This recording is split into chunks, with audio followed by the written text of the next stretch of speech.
Um,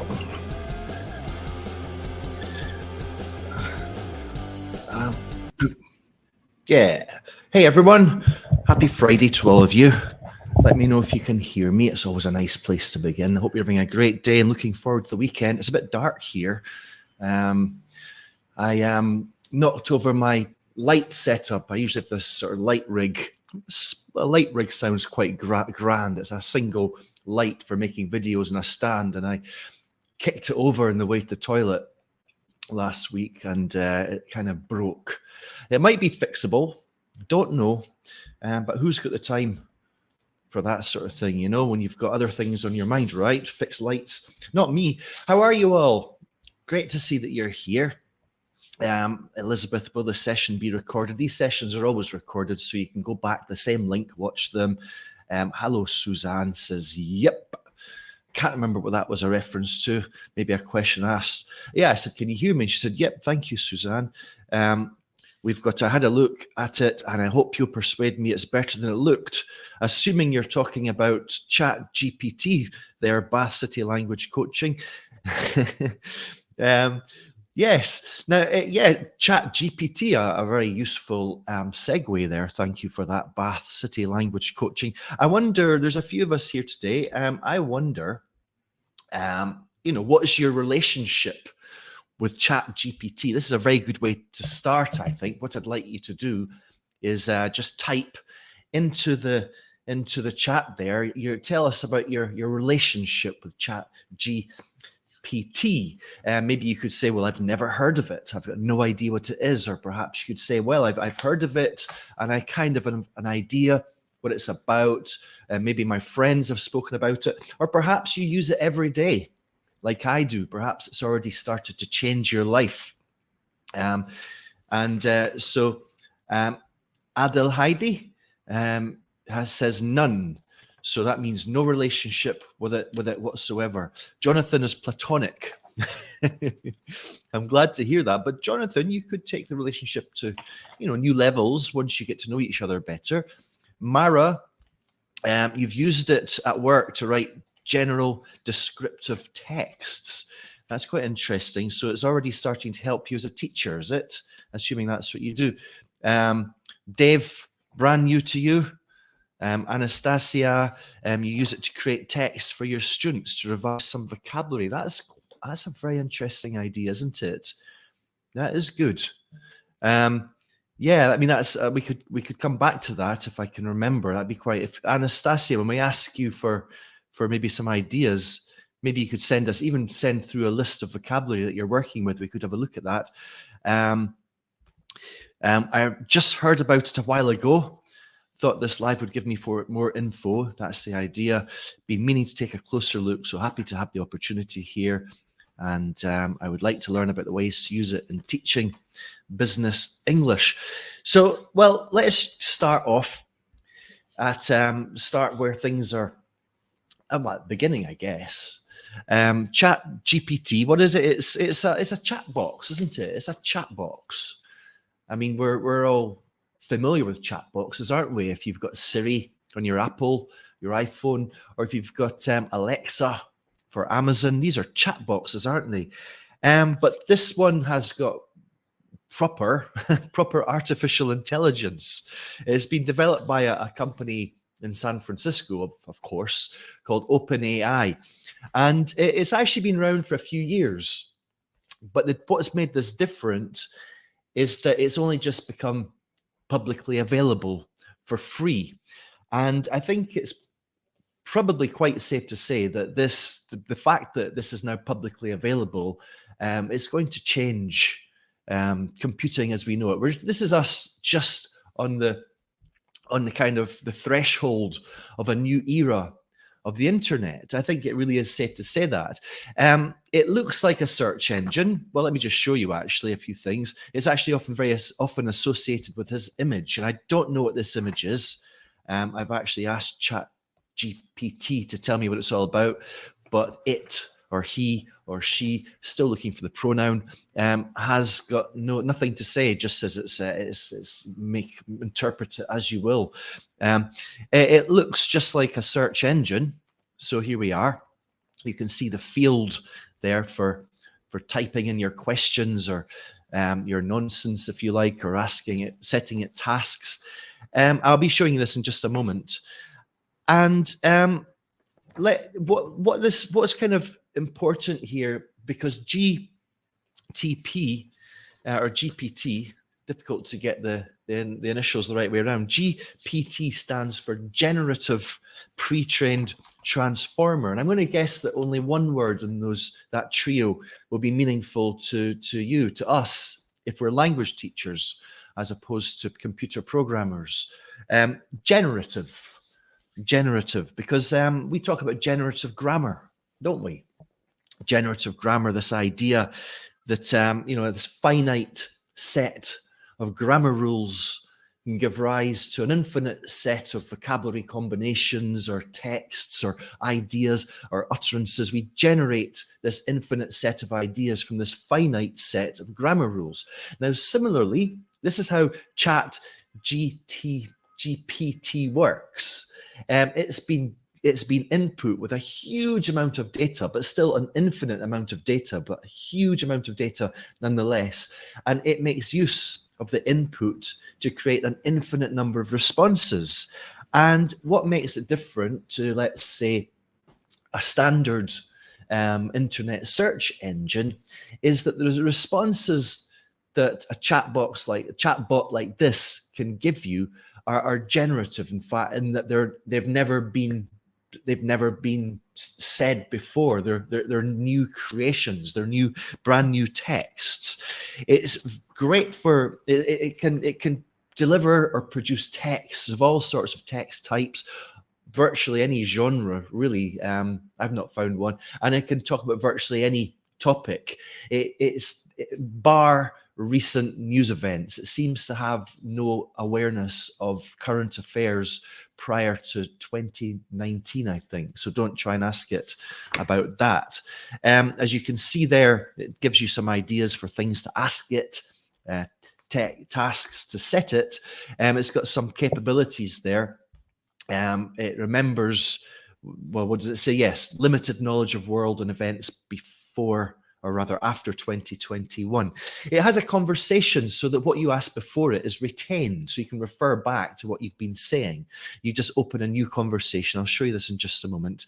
And it's trained to decline inappropriate requests. And I think this is actually one of the reasons the company OpenAI has made it publicly available. It wants to see how we are interacting with it. It wants to find out what we use it for, because it is a tool. And once you get using it, you will be using it every day. Let me give you an example here. So here I am in ChatGPT. Let me just switch from my slideshow to the actual, here we are. This is me sharing my computer screen that's open on Chrome. And let me type in, just in case you're not watching this live, the date is the 13th of January. It was Christmas a few weeks ago. And I don't know about you, but I used to, when I was a kid, I used to love Christmas. But around about this time, I would be stressing because I had to write my thank you letters, Christmas thank you letters. I think that if I'd been a child these days, I might be turning to ChatGPT. So here's a request. Nope, that's not the right one. That's let's just see here. We paste I've prepared earlier here. Okay, so can you write an email to my aunt to thank her for my Christmas present? Here's the important information to include. She gave me a pair of socks. I don't feel very enthusiastic about them, but I want her to think that I like them. She lives in Australia. I haven't seen her since 2007. I hope to see her sometime soon, maybe, although I have no plans right now. She's getting quite old and forgetful. So let's see what goes on here. So it's actually so much quicker than you might think. Subject: Thank you for my Christmas present. Dear Aunt Name, that's obviously me to fill in. I hope this email finds you well. I just wanted to take a moment to thank you for the lovely Christmas present you sent me. The socks are truly a thoughtful gift, and I appreciate the thought that went into selecting them. It has been quite some time since we last saw each other, and I regret not keeping in touch more often. I hope that we can make plans to see each other soon, as I would love to catch up and hear about all the things that have been going on in your life. I know that you're getting older and things can be more difficult to remember. So I wanted to remind you that you're always in my thoughts, and I'm grateful for the love and support that you've always shown me. Thank you again for the socks and for being such an important part of my life. I look forward to hearing from you. I wonder what your thoughts are here. If you've got anything to say, any comments to make about this, please put them in the chat.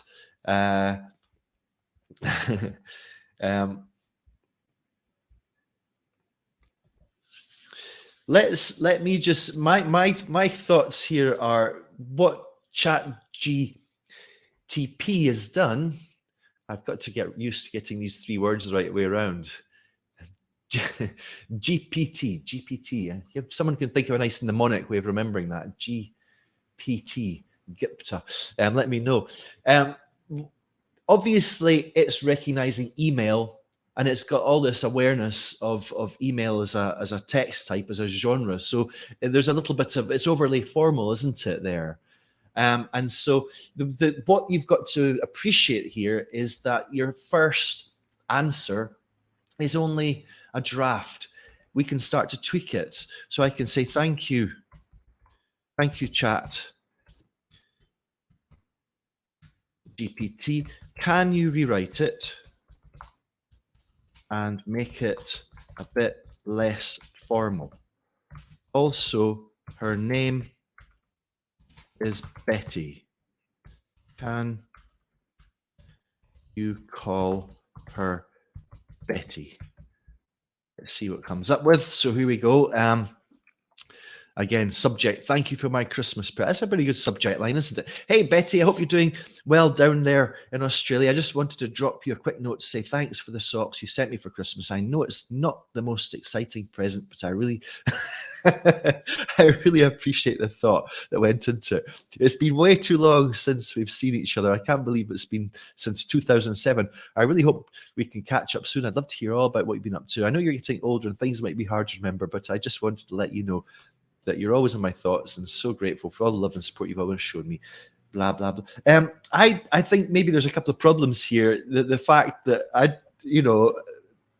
Chat GPT is not quite appreciating that it's maybe a bit thoughtless to refer to her age. So can you maybe don't mention fact that she is getting older? That could make her feel depressed. Oops. Also, sound excited, or maybe refer to the design on the socks, which have little cute cats. Let's see, because I'm not quite sure about this, but what he says is not the most exciting present, obviously. So, hey Betty, I hope you're doing well. I just wanted to drop you a quick note to say thanks for the socks. I love the cute cat design on them. It's so fun and unique.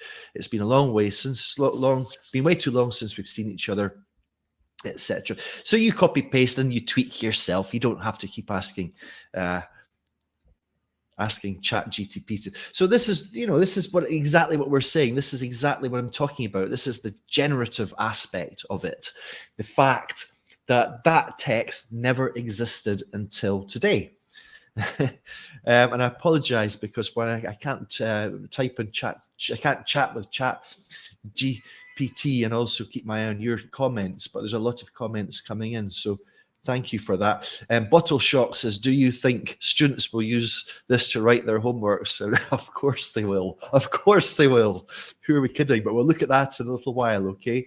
I mean, this is already opening up some big conversations, some important conversations. Now, what's really interesting about this is that it's just like, do you remember the early days of when we started to learn about search engines, Google? We became familiar with Google, and we'd be going about our daily business, doing things, living our lives, and sometimes we'd have a question or something to know. It would actually take time, or it would take somebody else to suggest, why don't you Google it? And you go, what a great idea. I forgot that I had this incredible new tool at my fingertips. Chat GPT is exactly the same. You keep going, oh my God, why don't I chat GPT it? I wonder if it's starting to become a verb yet. If it hasn't, it has now. So I'm writing a new book. I don't think I've mentioned this to you, but I found this to be quite interesting. I'm writing a new book for teachers. I'll tell you a little bit about it, as I do to chat GPT. It's a resource book. The book is about using story-based materials. I'm talking about videos, short film, adverts, photographs, songs, personal anecdotes, urban legend, news stories, etc., and storytelling. Good old traditional mouth to ear storytelling in the classroom. In the book, I'll be suggesting 50 practical ideas for using story and storytelling to engage students, make them curious, and get them thinking, listening, reading, writing, speaking, collaborating, problem solving, and language learning. The book is aimed at teachers of teenagers and adults, not young learners. Can you suggest 10 good titles for my book? Let's see what it's got to say.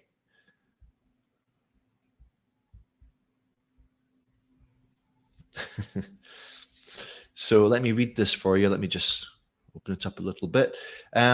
So, Tales from the Classroom, using storytelling to engage and educate teenagers and adults. Power of story, 50 practical ideas, from anecdotes to news stories. Creative ways, that's engaging minds through story. These are all a bit long, aren't they? Stories for critical thinking. Meh. The Storyteller's Toolkit. Maybe something like that. I think maybe I would like something shorter and more catchy and cool. Can you give me 20? I'm being greedy today. More ideas for titles. When you look for a definition of what chat GPT actually is, language will always appear very early on in any sort of definition or description. It's a language model. Language is absolutely central, and I think we find ourselves being awed by the responses it gives us. But equally, it's incredible that it can comprehend our questions. Very rarely does it ever come back with a response that was off the track, something I wasn't expecting as a result of it failing to identify what I was. It identifies, for example, pronouns. It could have just given me a big, long 100-word answer, and I ask it one question with a pronoun, and it knows which pronoun, which ID in the text I'm referring to. It's pretty incredible. So 20 more titles for my book in progress. It's got, okay. These are more cool and catchy. Story class, engage and educate. The story method, 50 ideas for language learning. Real words, storytelling. Storytelling 101, that's quite interesting. Storytelling 101. Always ambivalent about 101. It means, a beginner's guide, but it also refers to Room 101 in 1984, which was not pleasant.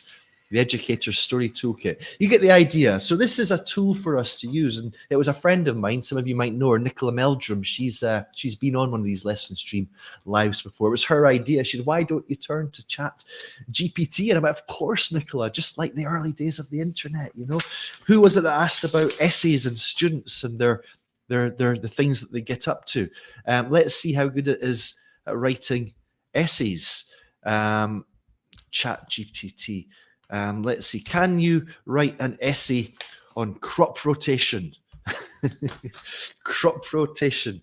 Do you remember that at school? Write an essay on crop rotation. Crop rotation is the practice of growing a series of different types of crops in the same area in a sequenced manner. This is done to improve soil health, control pests and diseases, and increase crop yields, etc., etc. I don't know how interested you are in crop rotation and how much attention you're actually paying to this. But it shows you what you can do, doesn't it? Let me just show you a few interesting things here. Because, you know, a student might go to ChatGPT. I'm not sure how different the different responses will be, but the students, and this is a, hi Daniel, nice to see you here.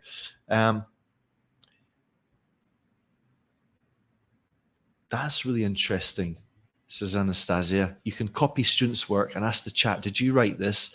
And it will usually recognize it. That's very interesting. So that means you've got to get your students to hand them in digital format, haven't you? So you can copy paste. But again, you can start, you know, this is the first draft. It's very important to see answers like this as drafts, because then you can then say, for example, can you rewrite that? And include the names of 2 notable figures. And it should be able to do that, no problem. You see, unfortunately, I've missed my you know, I've gone over my word limit. So after it's written this draft, once it's done this, you know, I can say, can you rewrite it? And under 2, I still want to say, I want to see who these notable figures that it adds. I want to test it because I happen to be a bit of an authority on crop rotation, because before I was a teacher and a writer and a storyteller, I was a farmer. I was a 14th century farmer. I was one of those who actually helped to really kind of develop this as a what is it? As a practice. Yes, the Roman agriculturist Cato the Elder. Okay, this is the notable figure. That was my great-grandfather, and popularized by Charles Townshend, of course, in the 18th century. So we can stop generating. This is actually a new feature that GPT is just added to stop, because before you'd have to wait until it's finished. You would never allow it to be interrupted. Now you can. Can you write it in under 200 words? You get the idea. Here, let's have some fun. Let's say, can you rewrite it? Let's say rewrite that version as if a child wrote it. Oh, that's very short, isn't it? So as if a child wrote it. Ah, no, too many requests. This is what I was scared of. This is what I was worried about. In fact, just so you know, the reason that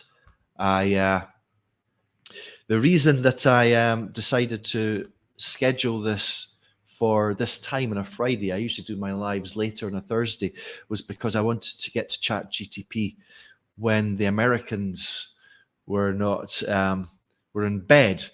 Bear with me. I think maybe I can still do something here, because I did anticipate this problem.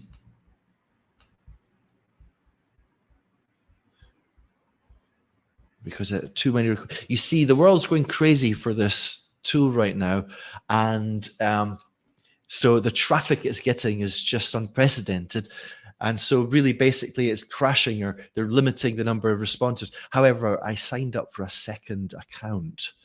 As I said, I anticipated this because I happen to be, I used to be a Cub Scout, and Cub Scouts, I don't know if did you remember, were you, any of you Cub Scouts or Girl Guides? You have to be prepared. You have to be prepared. So let's see. Stop screen, present, screen share. Let's see, window, Firefox. Is this going to work? Chrome has lost permission to capture your screen to fix it. Okay, please do bear with me. I'm going to just log out of here. Firefox. Actually, let's not worry, because I can't share my screen in Firefox. But, you know, I have even a third backup plan should this happen. And let me show you my third backup plan. I've got some pre-existing chats here. So if I go to, where's my chat on crop rotation benefits? Let's see if I go down here. And I'm just going to share screen in just a moment.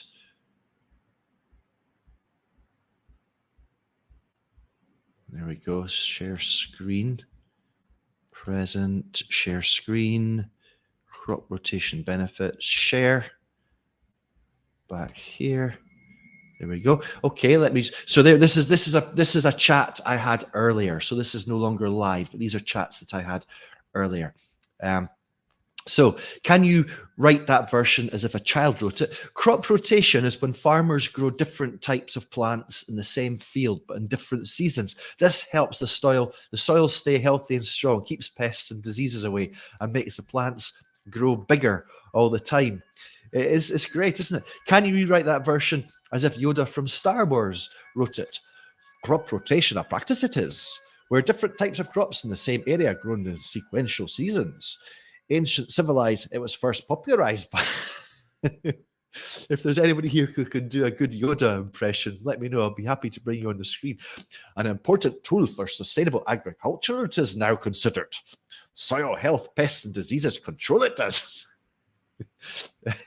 Now, can you rewrite that version as if Tony Soprano wrote it? My favorite gangster of all time. Crop rotation, let me tell you, it's a technique where you grow different types of crops in the same spot. Then I asked it, can you write a limerick about crop rotation? It gives me back, there once was a farmer so bright who knew crop rotation was right. He rotated his crops and reaped bigger harvests and had a bountiful farm day and night. Which at first thought, that's amazing, but then I thought, wait a minute, you know, that's not limerick form. You've got to have lines 3 and 4 have got to rhyme. So can you rewrite it and make lines 3 and 4 rhyme? Don't be sloppy, you know. So it gives, there once was a farmer so bright who knew crop rotation was right. He switched up his plants and reaped bountiful grants and had a successful farm day and night. I can't think of a better way to illustrate this word generative. Is that the word? Yes, generative, sorry. You know, a great example. That text did not exist before today. You know, this is not just going on scouring the internet, finding something, bringing it back to you like a dog fetching a bone. This is where the intelligence comes in. Can you tell us a joke about crop rotation? Why did the farmer rotate his crops? Because he wanted to keep his plants in a spin, which I just think is rubbish. Don't ever use the chat GPT to create jokes if you're trying to be funny. Ha ha ha. Do you think there's a danger that students will use you to cheat assignments? This is what Anastasia was talking about.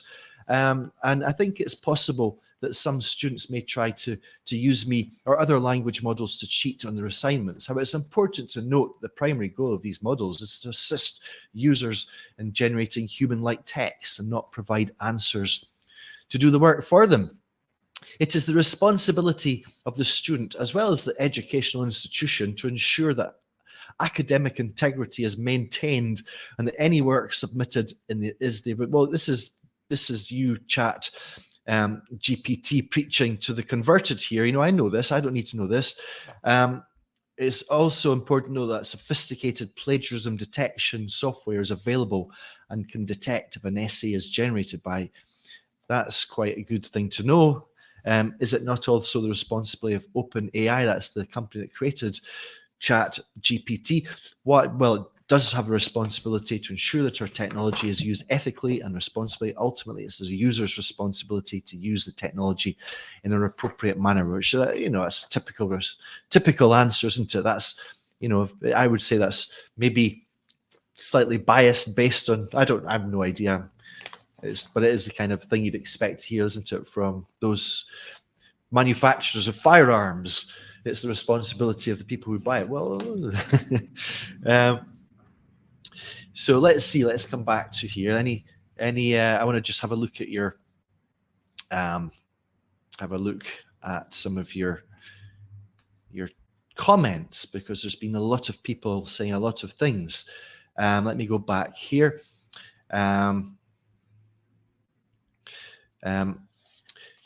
You can also provide a lesson plan outline for teaching a given language point or task. Summarizing, for example, it is very good at summarizing. So yes, it is very good at summarizing. So if you want to get your students to summarize as part of a task, I'm going to make sure they don't have access to this tool. Daniel seems to be a fan of it. Mara, no, I'm not. I don't think there's any payment plan yet. I think I mentioned already that the reason, or one of the reasons that OpenAI has released this to the public is so they can monitor us and see how we're using it, see how we're interacting with it, seeing what sort of thing we're getting to do. Because this is very experimental, and I have heard some people with very concerned voices. I forget the name of the journalist who was interviewed on the New York Times daily podcast. The link is below, who said, "We're not ready." That was his kind of closing thoughts. We're not ready. I don't know what you think. And Mara says that you usually get shorter texts. If you're getting shorter texts and you need longer ones, just ask it for them. I'm sure that's what's it. As I showed you, I said, could you rewrite that with a word limit? Similarly, you could ask it to rewrite the text, but pad it out a bit. You've got to remember, I think, that it's not just a quick. You can't just. It depends on the input. You've got to be very careful in the input that you give it. You saw that when I asked for a thank you letter for my Aunt Betty, who lived in Australia. It wasn't just give me a thank you letter for a pair of socks. You had to keep feeding it more and more so it could keep fine-tuning that draft. And so asking it to increase the words, I'm sure it's going to do that. Georgia says that at some point it won't always be available for free, so not all students will resort to it. I would think, Georgia, that I think it's always going to be for free, because in the way that a search engine has been available for free. Google makes Google search engines freely available because the Google gets a lot out of it. And I think there's a lot. We don't know what the models are yet, but I don't see this ever going away. And if it does, there are others to fill the space. But don't worry, not all isn't. If you're worrying a bit about students plagiarizing, we'll talk about that in just a moment. Okay, so Maria, I did the same in the morning, getting worse. Yes, it's reached its capacity. Daniel, you use it as a time-saving tool. It works better before North America wakes up. Exactly. A few years before AI will drastically change the need for real teachers. I'm not sure about that. I think that's often a common sentiment, isn't it? Something we hear a lot. It's not just teachers that are people asking questions about, but materials writers as well. Content creators, maybe more than teachers would be my thoughts there. People you could ask ChatGPT to create you a text or a gap fill for students to practice the present perfect. It's not going to be very good, but it's maybe better than nothing. It's not as good as the texts are published by lots of the publishers. It's probably better than lots of the stuff that you would have to write quickly yourself. But Philip Kerr actually wrote a blog post about this, where he challenges the notion that the ChatGPT will in the next few years put content creators out of their jobs, which I'll put the link to that below. And hello Emily, nice to see you here. I don't think we should worry about that. I really don't. That's my thoughts. We've been talking about this for years and years and years now, and it's teachers, human beings. We're needed. Students need a human being. As far as you know, Emilia's it has a limited access per month. Enjoy it while it's free of charge. Alan, hello, Alan. Nice to see you here. Some of my LessonStream members. There's an arms war. Let me just mention what Alan says here. There is an arms war. Let me just show you something here, because I mean this is quite common. We've got this was an article I saw, just one of many I saw in the Guardian recently. Australian universities return to pen and paper exams after students caught using AI to write essays. It says AI, but specifically ChatGPT. And just as Alan says, there's an arms race. I'm seeing a number of these. This is a Chrome plugin which teachers can install, which allows you quickly and simply to detect whether a piece of work by students has been written by ChatGPT. Whether it works or not, or rather how well it works, I don't know, because I've not tried it, but I think it's quite a nice idea it's quite an interesting thing to be aware of this, as Alan refers to, an arms race. Can it do Scottish? I'm sure it can, but I can't use it anymore. Teachers are like books. People like... that's going to be quote of the day, I think, from Emily. Teachers are like books. People like the way some of the people like the way. So, yeah, we used to have a teacher. Well, I'm not sure. Maybe I shouldn't say. We used to have a teacher at school. We used to call death breath, and it always reminds me. Always make sure your teeth are clean before you go into classroom, because I think that teenagers and young people have got more sensitive noses than adults. Apart from the educational sector, what about political speeches? What about advertising copy? Exactly. What about, I mean, content creation is huge, and there's a huge market for, but it doesn't have to be particularly good either. If you're in marketing, for example, you want to be able to tailor your message according to different types of consumer. That could sound cynical, but on the other hand, I've got the LessonStream membership. I know who it serves. For example, I generally don't want to have teachers of young learners, because there's nothing for teachers, I should say, of very young learners. But I know there's teachers out there who maybe they suffer with not having enough time on their hands. So I want to be able to communicate with those teachers. There's marketers out there who don't take it very seriously. They want to talk to everybody and persuade everybody. They can tailor these messages using ChatGPT to specific potential customers. And I don't do that. When I try and get my messages out there to tell you and inform you, if you're on my mailing list, which most of you are, you know exactly how I talk to you. I could never use ChatGPT to write my LessonStream post.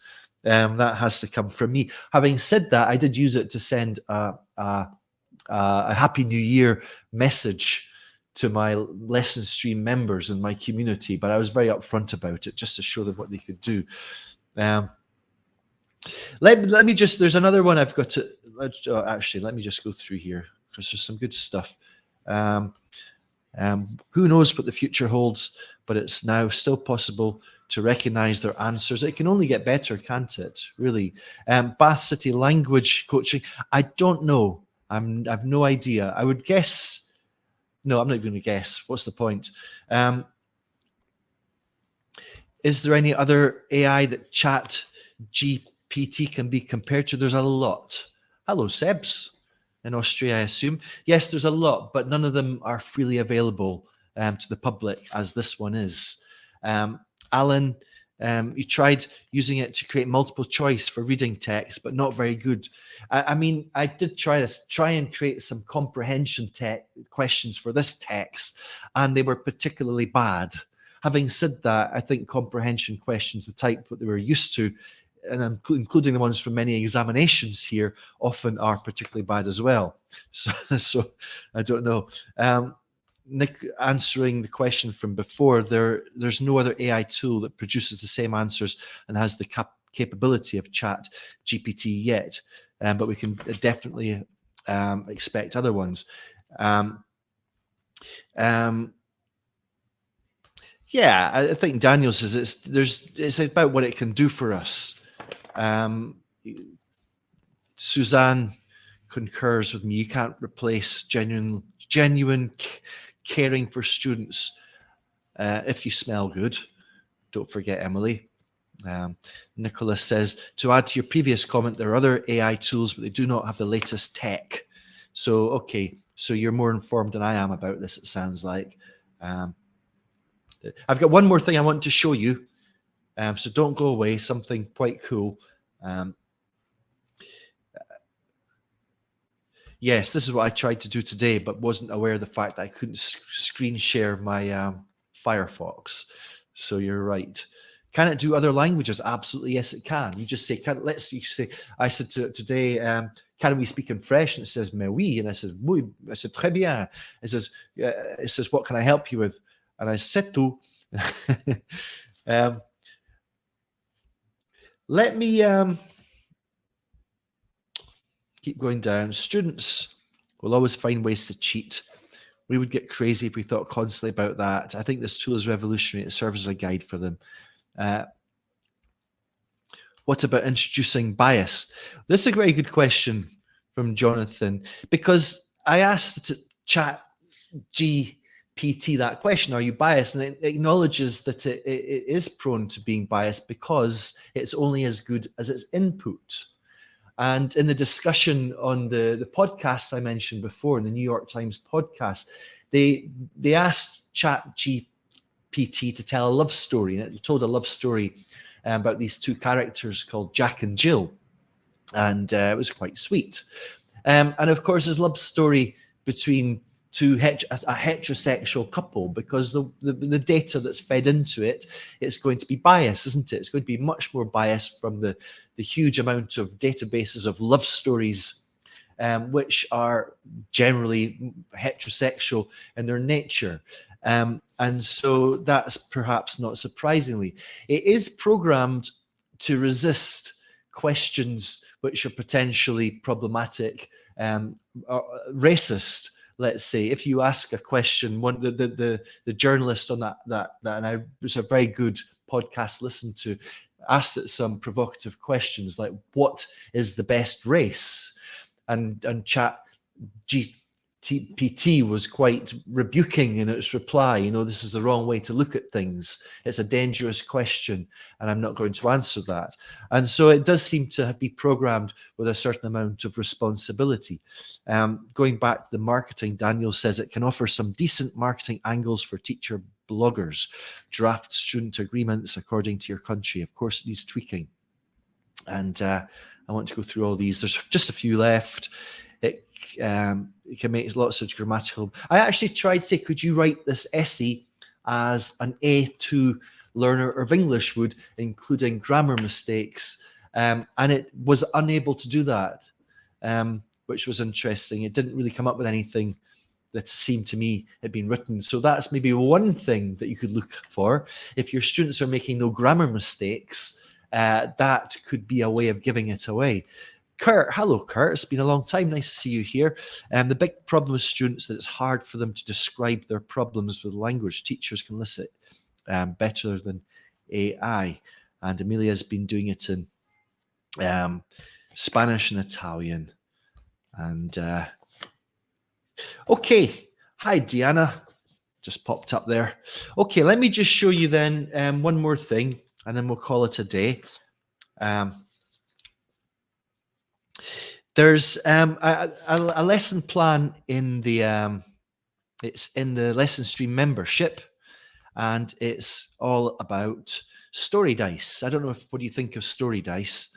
If you're aware of story dice, the idea is you throw the dice, and you've got to create a story according to the icons that you get: a pair of pliers, dinner time, a pizza, a robot, a credit card, sticking plasters and ice cream headphones on a bus. This image that you see comes from Dave Burse's website. They're quite good story dice. I've always had a love-hate relationship with story dice. The reason I love them, as many teachers do, they're quite fun. It's great to get students to throw the dice, just get on with it. They're usually quite engaging, and you can take a back seat. The reason I hate them is because I think they're very bad.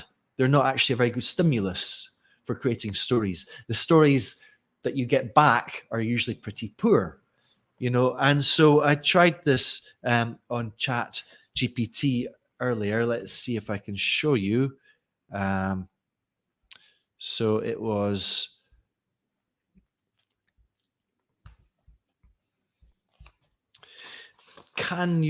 where am I? Yes. Can you write a story that involves the items below? That was the display that you just seen, the story dice that you just seen. You can write them in any order. I just realized okay, there we are, back to ChatGPT. Let me minimize myself. So that was the stimulus. And you might think that the answer I get, once upon a time, there was a robot named Rob who loved pizza. Every dinner time, he would order a large pepperoni pizza, enjoy it while listening to music on his headphones. One day, while chomping on a delicious slice, Rob realized he had left his credit card at home. He didn't have any cash on him either, and the pizza delivery person was waiting for payment. It's a bit strange that Rob the robot is actually already eating the pizza before he's paid the delivery man. But let's keep going on. In a moment of panic, Rob remembered he had a pair of pliers in his toolbox. He quickly grabbed them and used them to open the coin compartment of his bus fare machine. This is just nonsense, but I do quite like it. I mean, he's a robot. Who's to say what he's going to have at home? Rob was able to collect enough coins to pay for the pizza, and the delivery person was satisfied. But as he reached for another slice of pizza, he noticed a small cut on his finger. Robots with cuts on their fingers. He didn't have a Band-Aid on him, but he did have an ice cream in the freezer. He used a bit of the ice cream to clean the cut and then applied it as a makeshift bandage. It worked like a charm, and Rob enjoyed the rest of his dinner in peace. From then on, Rob always made sure to have his credit card and a Band-Aid on him just in case. He also started keeping a spare pair of pliers in his toolbox just in case he needed to use them again. Now, you might be thinking this is a very weak story, but it's probably as good as many other stories I've seen written through story dice, because I think story dice, they force you to cram in all 9 ideas, 9 images that you get, and that really does not lend itself to good storytelling. The stories that come out of it, they're kind of they're pointless. They're contrived. They lack what could you call it? Causality. There's no cause and an effect. They lack direction. As I said, they're more concerned with squeezing all these ideas in. There's just a lot of nonsense, irrelevant stuff here, isn't there? So actually, that's this one. I did this again. So bear with me.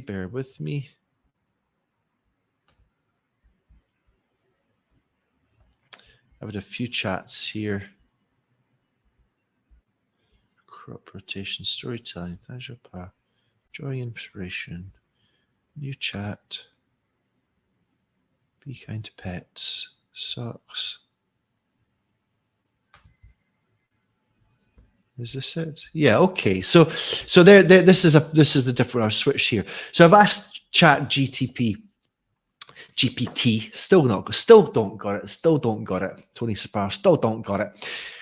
Do you know what a premise is? Do you know what a conflict is? And yes, I know what a premise is. A premise is a statement or idea that forms the foundation or starting point for a work of literature, film, or other art. It's often a brief summary of the main idea or central conflict of the story. A conflict is a struggle or opposition between characters, forces, or emotions that drives the action and creates tension in the story. So conflicts can take many forms: internal conflicts when a character, conflicts between characters, etc., etc. Can you identify a conflict or premise in your story? And he says, when the story I told, the conflict is that the robot named Rob realized that he left his credit card at home, which is fair enough. That is maybe the central conflict in the story. But I'm not really satisfied by that because I think it's a bit weak. So I've asked, can you combine any two of the following to find a premise or a conflict? And I've given them the same 9 images. I've given an example, for example, a story about a robot that wants to go shopping but can't pick up the credit card because of his clumsy robot hands. And in the story, he has to find a way to solve this problem.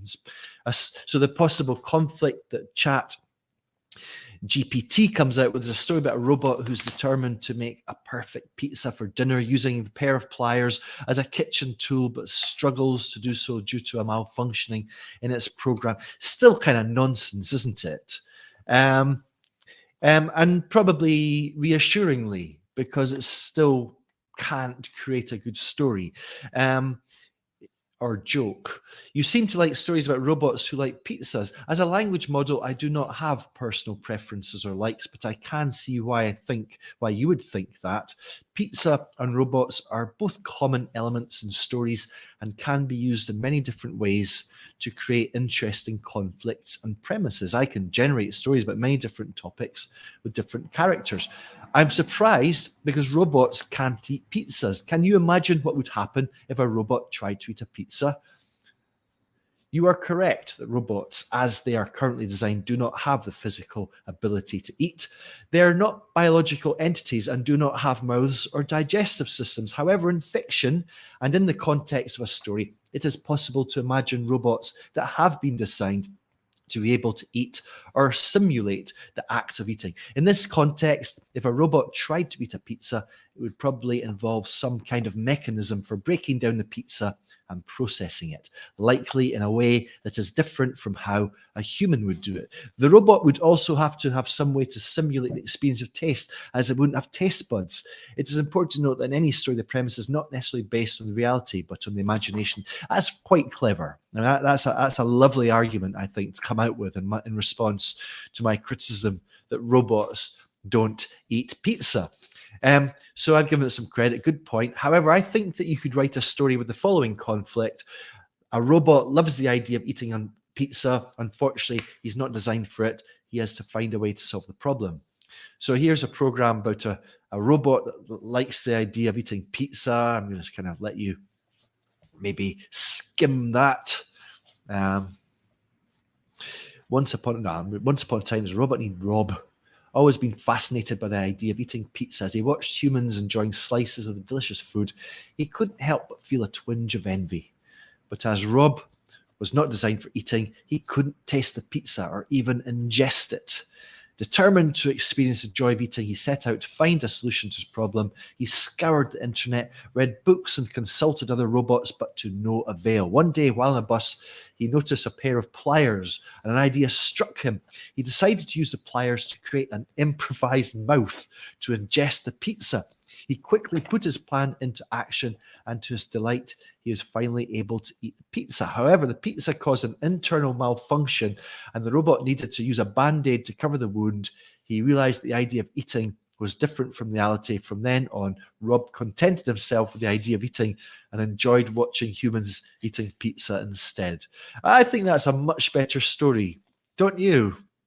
I think that we're using the image here is I'm the teacher, maybe the chat GPT is a student, and it's so it's in response to input coming from me, to stimulus, to ideas, to suggestions, and it does take several reworkings to get something a bit better. I think I take it too far. It's a much better. Can you rewrite the story about a robot that loves pizza, but this time you have to use the items that I gave before? It's not. I've gone backwards because the story is not so good. Blah blah blah, blah blah blah. Going back to taking just a moment to time out here, and this is a digression, nothing to do with chat GPT.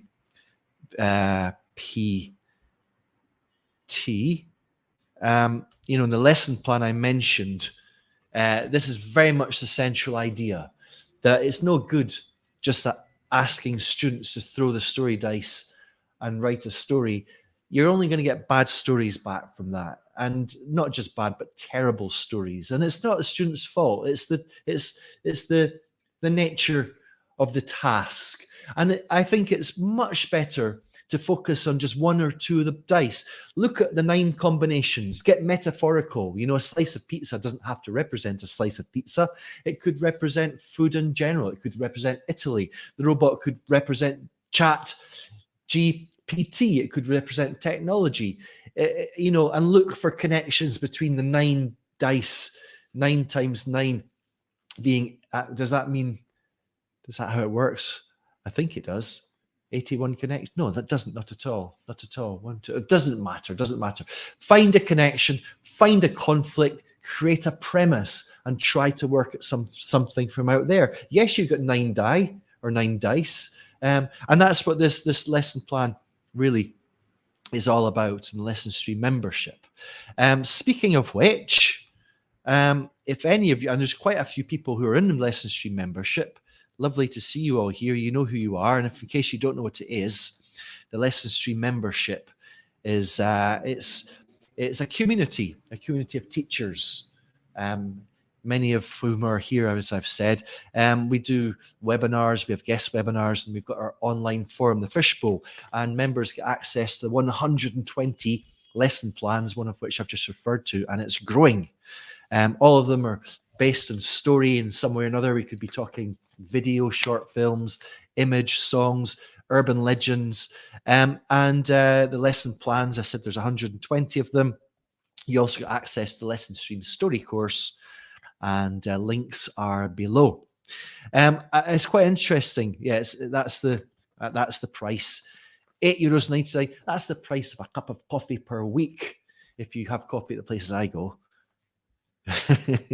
And if you're thinking of joining, just go ahead and join, because if it's not for you, and maybe it's not, because if you're a teacher, if you have very young learners, as I said, or maybe it's not quite catering to you, maybe you're absolutely obsessed with grammar, and the lesson plans often have a grammar focus, but we tend to leave grammar to one side. So maybe you say, actually, this is not what I was looking for. Just let me know, and I'll give you a full money back guarantee in 3 weeks. I was hoping to show you one more thing, which is quite possible, because let's just see if we can get ChatGPT to give us one more thing. This was, have you ever Googled yourself? This is when we get very vain, or I do anyway. I asked ChatGPT, do you know what LessonStream is? And I was very sad that it had no answer. But I said, who is Jamie Keddie? You're going to judge me for this. I know you're going to judge me for this, but we've all Googled ourselves, have we not? And and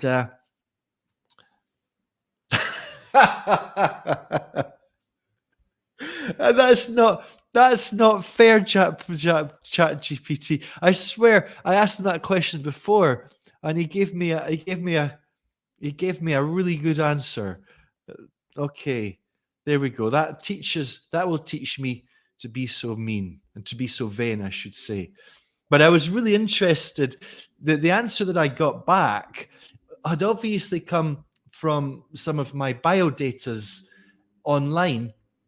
I could probably even specifically know which ones it was referring to. But it was actually incredible, because only about 1/3 seemed to have been generated from my online biodatas. The rest was quite a sort of kind of overall view. It mentioned the fact that I do YouTube videos. It mentioned the LessonStream community, and I was because this is me being very much aware of who I am online. And ChatGPT was able to generate something I'd never seen before. But that's very interesting. It did it the first time, but not the second time. I'm going to ask what's going on there. Anyway, I'm being judged by CD Rose, a friend. Hello, Chris. Nice to see you here. Not the first time you'd have judged me. I'm just going to make sure anyone, if anyone's got anything to say that I've not shared their comment, Hello, Michael.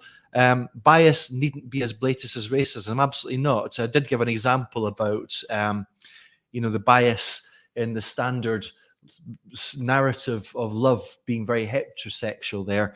It could be any political persuasion. Absolutely, yes. Olivia, I'm dipping my toe in chat GPT, but the potential both excites you and terrifies you. It's just good to be aware of it, isn't it? I think. Daniel, something you found useful is that you can copy a transcript from an authentic video on YouTube and get it to remove the timestamps and tidy up the transcript. That's really good, Daniel. Thank you for that. Jorge, preparing your C1 exams, it's helped you tremendously on the writings and the grammar.